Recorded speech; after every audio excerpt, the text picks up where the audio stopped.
No matter whether you're level 65 or level 95, Dark Dimension is the pinnacle of the content where you are at, whether that is Dark Dimension 1 or currently Dark Dimension 6 or in the very future Dark Dimension 7. It takes time, it takes resources, and it takes a hell of a lot of planning to get through this. And it is not easy for the free-to-play player. If you want to know the best way to tackle Dark Dimension, rather than just a Dark Dimension guide about a specific Dark Dimension, then join me in this video. What's going on, everyone? I'm BPG and welcome back to the channel.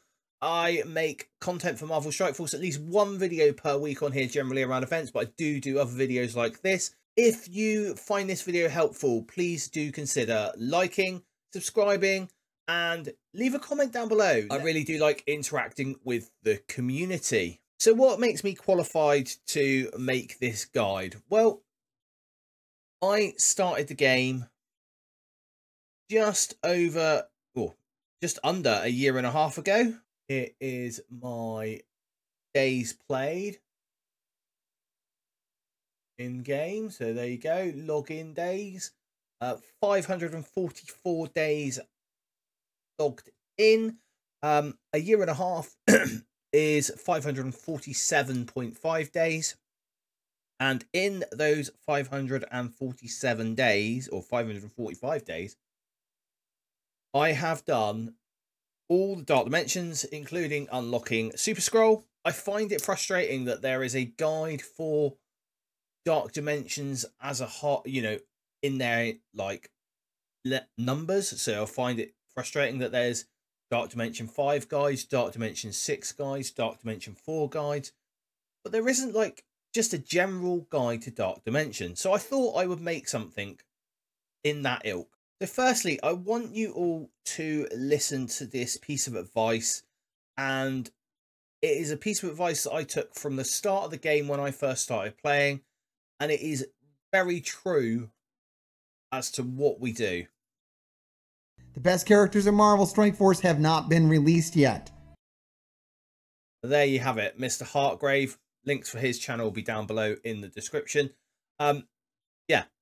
The best characters in Marvel Strike Force have not been released yet. And that is very true. Every single character that comes out is better than the last one. That is power creep. That's how they get us to buy characters or spend money within the game if you are a spender. Or if you're free to play like me, you wait around and get it at a slightly lower star for a lot longer and then can't compete up as high. But you make your bed and you lay in it. So this is something we have to be aware of when building for any Dark Dimension, whether that's Dark Dimension 1 or Dark Dimension 6 or even Dark Dimension 7.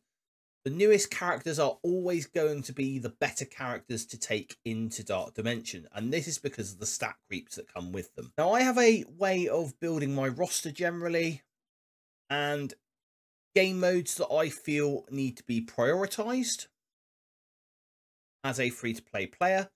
So this is my team stroke character build priority on a normal day-to-day. When I'm not chasing any Dark Dimension content, this is how I go about it. So I start with the current arena team stroke meta, and you can find that by looking in your arena shard and see what's being played around you. But also, if you click on the leaderboard for it, you'll see go right up to the top and see who's at the top, and you can see what they're using.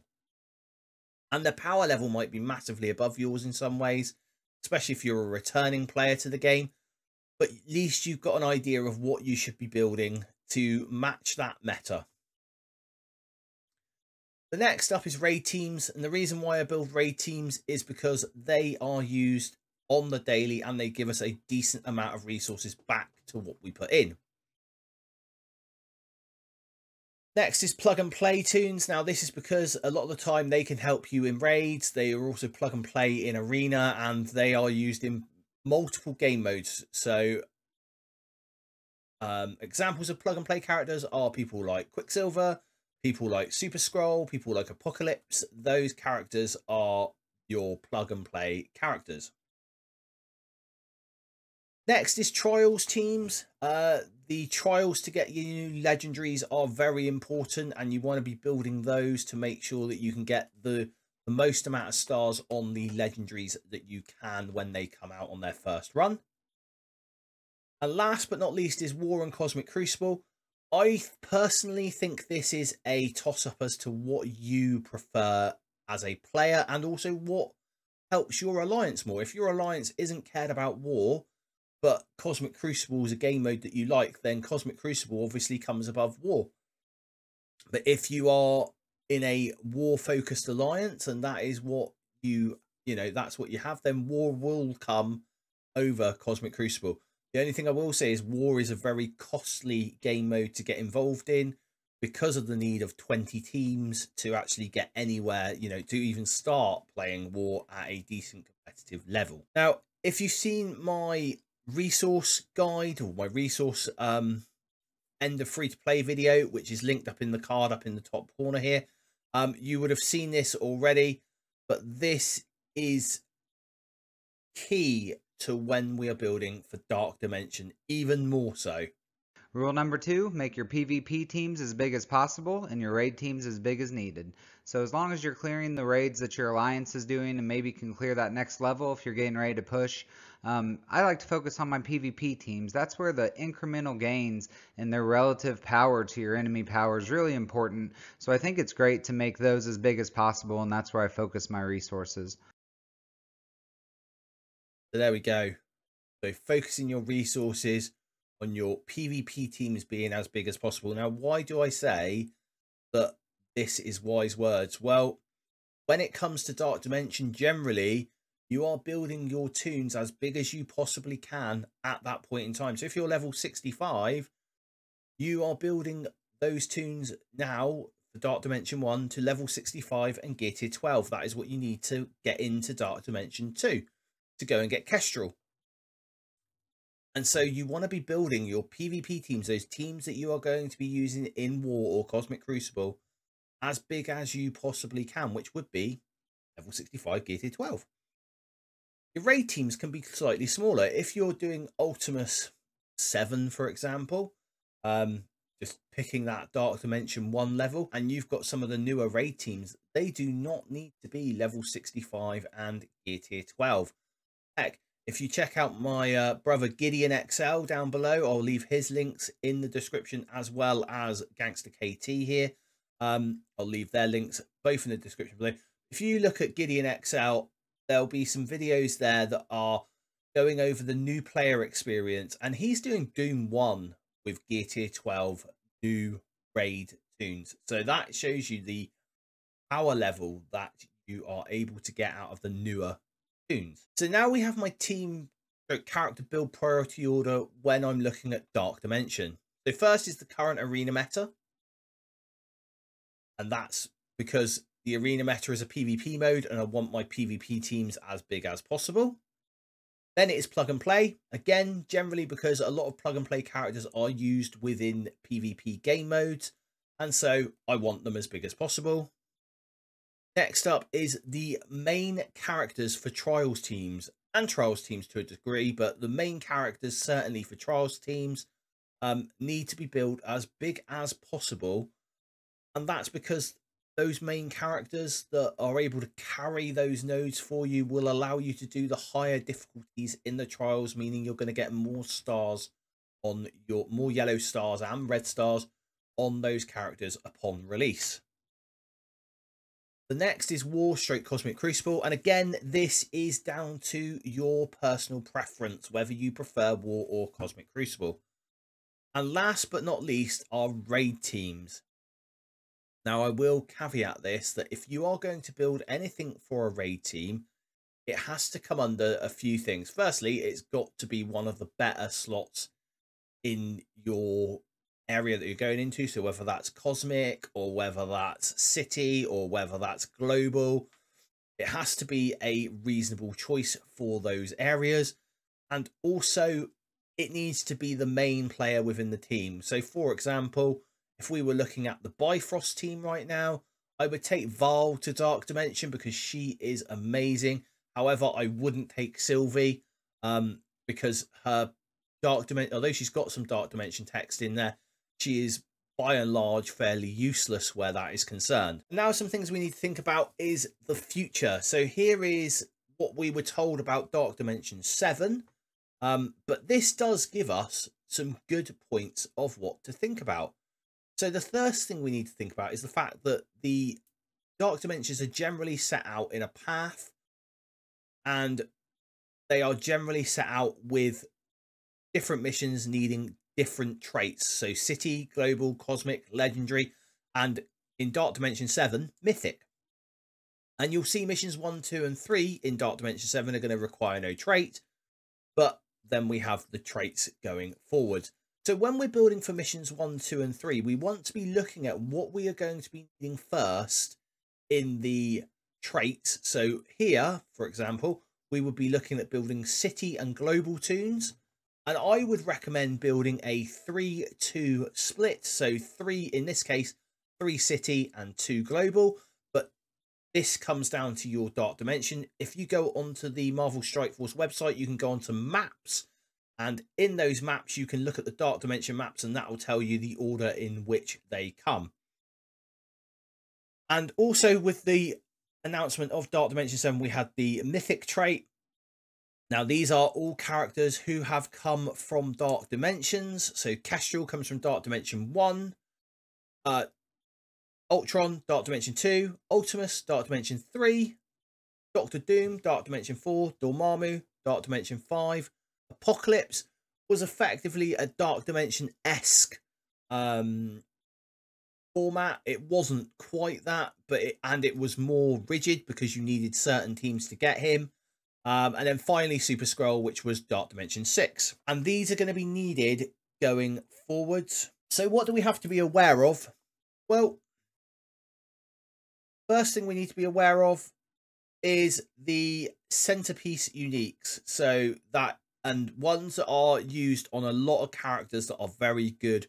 Certainly at this point in time in the meta, this will change going forward. So you need to look at this when you are going forward. But certainly from this point of view now in 2024, we're looking at Miasma, we're looking at Osmium, we're looking at Astral Energy, and we're looking at Alien Spores. Those are like the quote-unquote bottleneck resources for centerpiece uniques. And these are needed all the way through the levels. So, for example, going from gear tier 15 to gear tier 18, you need 65 of any of these to go to that gear tier level. And that's just for one character. The other thing we need to be aware of is the mini uniques. So these are the gear tier 18 mini uniques, but you have mini uniques for all the gear tiers. Certainly from gear tier 14 upwards. And they are a precious resource, and you really need to be using the Marvel Strike Force website. And if you go down there and link your account data to the Marvel Strike Force website, you can use the Dark Dimension Planner. This planner is a great tool, and I'll leave a link to that in the description below as well. It tells you how much of each you are going to need to farm to get those toons that you want to take into Dark Dimension up to Dark Dimension. The other thing we need to be aware of is that generally the Dark Dimension you are doing is going to provide you with one of the most powerful characters you can get your hands on at that point in time. Do not build Ultimus, but certainly most of them will provide you with the most powerful character you can build at that point in time, especially if you're right at the end. So, like, for example, Dark Dimension 6, Super Skrull is one of the best characters in the game. So we also need to be aware of the fact that when we finish that Dark Dimension, we are going to want to build that character and build him as high as we possibly can. So we need to have those same resources available, like for my friend Super Skrull here. And as you've seen in my roster earlier on, you'll see that I have him at level 95, gear tier 18. So he is at not max level, because we're on our way to level 100 now, at level 98 currently. But he is maxed out in gear tier and I'm happy where he's to at the moment. So we need to look at characters and teams we have had over the past 12 months, and this is, for me, what I do. I look back on the I try to make a note of when we have the teams come in, or I will go back over the Marvel Strike Force blogs on the website and have a look there. But just so you can see, if you were looking at going into any sort of Dark Dimension at the moment, this is the sort of teams you want to be looking at. And if I was looking at teams here, I would be looking at teams like Out of Time. I would be looking at teams like Sinister 6 and Superior 6. I would be looking at teams like Secret Defenders, New Warriors, Quicksilver, also Masters of Evil, because all of those are needed for not only other game modes like Cosmic Crucible, like War, but they are also going to be needed in the trials. So you're going to be getting a lot of use out of all of them. Then I would be looking at other sort of teams that I could look at, and probably the main characters out of those teams. So for example, I would be looking at things like Pegasus. Pegasus would give me Kestrel as being the main character I would be looking to take into Dark Dimension. We could then look at, for example, Bifrost, and we would look at Val as she is the main linchpin of that team. We go to Extreme X-Men, we're looking at tunes like Nightcrawler, like Gambit, like Forge, all of those who you want to be survivable, not only to help you in the raids themselves, but they are also a very good Cosmic Crucible and War defense. So it makes sense to put stock into those teams. So to wrap this up, basically, the key to building for Dark Dimension is to be flexible and always look to pivot to the newer stuff. Don't be set. You know, don't have that roster that you want set in stone. You want to be building what is newest all the time. So anyone planning any sort of Dark Dimension, that is what you want to be looking at. Your newer tunes, and certainly your PvP tunes. And raid tunes as like a last ditch resort really for it.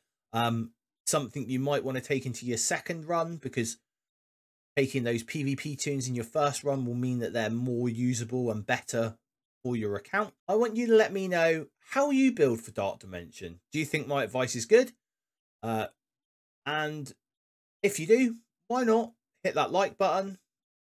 Again, I'd love you to subscribe if you think this content is helpful, and share it with your alliance mates if you do think this is helpful. Thank you for watching the video, and until next time, stay positive.